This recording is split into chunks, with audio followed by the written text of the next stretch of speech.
Duna na ba'y pagduha-duha ang atong pagpangalagad sa Ginoo igsoon? Duna na'y pagduha-duha tungod sa mga problema, tungod sa mga iniasdang na mga problema?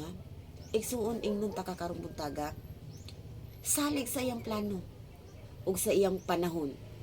Bisan pag kung dili nimo makita ang sunod nimong lakang, giplano na ng daan sa Ginoo kung mupadayon ka lang.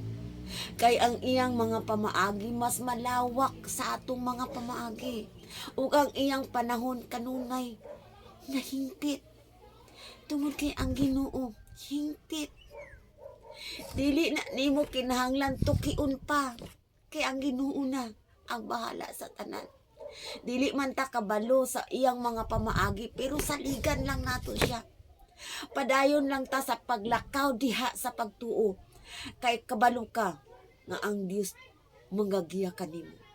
Kay klaro kayo igsoon ingon siya sa Jeremiah 29:11, "For I know the plans I have for you, declares the Lord, plans to prosper you and not to harm you, plans to give you hope in a future."